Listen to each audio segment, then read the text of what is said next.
Hai semuanya, selamat datang kembali di channel ini SB01.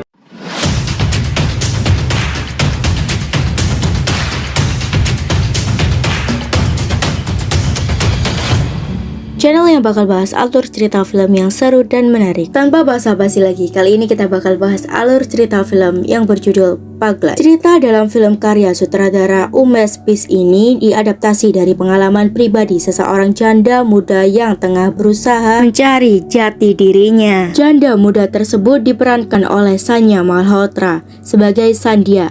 Sandia adalah seorang wanita muda yang baru saja kehilangan suaminya. Gimana alur cerita film lebih lengkapnya? Saksikan terus, jangan di skip ya. Alur cerita film kali ini yang gue bawain. Ibu dan ayah Astik, si Vendra dan Usah tengah berduka sebab sang putra baru saja meninggal dunia. Kremasi terhadap jenazahnya sudah dilakukan, tapi kondisi di rumah masih saja ramai oleh mereka, yaitu sanak saudara dan keluarga yang turut berduka cita. Banyak orang di rumah itu mengkhawatirkan kondisi Sandia, janda Astik yang baru menikah sekitar 5 bulan. Sandia sudah beberapa hari mengurung diri di kamar, tapi tak ada yang menanyakan bahwa dirinya baik-baik saja. Dia asik rebahan sembari membaca ucapan bela sungkawa yang dikirim banyak orang ke media sosialnya. Ucapan bela sungkawa yang terasa hanya sebagai formalitas dan basa-basi untuknya. Tak lama Sandia kedatangan ayah dan ibunya,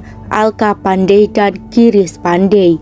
Begitu masuk kamar Sandia, Alka memeluk putrinya sambil menangis kencang. Tapi perempuan itu justru meminta ibunya berhenti menangis. Saat Usah akan menyiapkan teh untuk kedua orang tua Sandia, Sandia justru minta minuman bersoda. Kelakuannya yang mengherankan membuat Alka khawatir.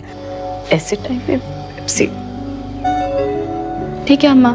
Seorang tokoh masyarakat yang mengatur acara ritual untuk kematian Astik mengatakan bahwa arwah Astik masih ada di rumah selama 13 hari. Menurut ajaran di sana, roh membutuhkan waktu 10 hari untuk bebas dari tubuh. Pada hari ke-13, rohnya akan dibebaskan menuju surga. Keluarga diminta melakukan ritual terakhir untuk Astik dan mengikuti aturan selama 13 hari. Rokok, alkohol, dan tembakau dilarang. Makan 1 kali tanpa kunyit, bawang bombay, bawang putih, serta hanya boleh tidur di lantai dan terpisah dari yang lain. Ritual-ritual tersebut membuat Alok keberatan, tapi bagaimanapun dia harus melakukan itu untuk saudaranya. Di dalam kamar Sandia bertanya berapa hari kedua orang tuanya akan menginap. Sang ayah menjawab bahwa mereka akan menginap di sana selama 13 hari selama ritual dilakukan. Tapi Sandia keberatan karena toilet di rumah keluarga Astik adalah toilet jongkok. Dia yang sudah 5 bulan berada di sana saja masih kesulitan untuk beradaptasi. Janaki, bibi Astik dan suaminya yang baru tiba setelah dikabari si Vendra merasa bahwa ada yang tidak beres dengan Sandia, tapi Usah menutupinya. हमें लगा अम्मा बतलाओ भैया.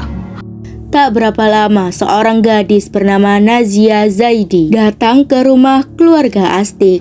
Sambil memencet bel bersuara ajaib, kedatangannya membuat yang lain bertanya-tanya. Rupanya dia adalah teman Sandia. Nazia datang karena mengetahui kabar duka itu dari postingan saudari Sandia. Parjun, tetangga pemilik toko yang membantu membawakan koper milik Nazia, dimintai tolong oleh Sandia untuk menyediakan Pepsi dan keripik pedas. Dengan perasaan bingung sambil melihat Sandia tidak memakan makanan yang dikirimkan untuknya, Parjun pun mengerti. Bukan hanya Sandia saja yang tidak nafsu makan, tapi semua orang yang ada di rumah pun begitu. Tiba-tiba suami Janaki, Kansyam yang merupakan seorang banker, mengatakan pada anggota keluarga yang tengah berkumpul dan tak selera makan bahwa Sandia terkena PTSD atau gangguan stres pasca trauma. Di dalam kamar, Nazia bertanya pada Sandia mengapa sikapnya seolah terlihat tidak bersedih.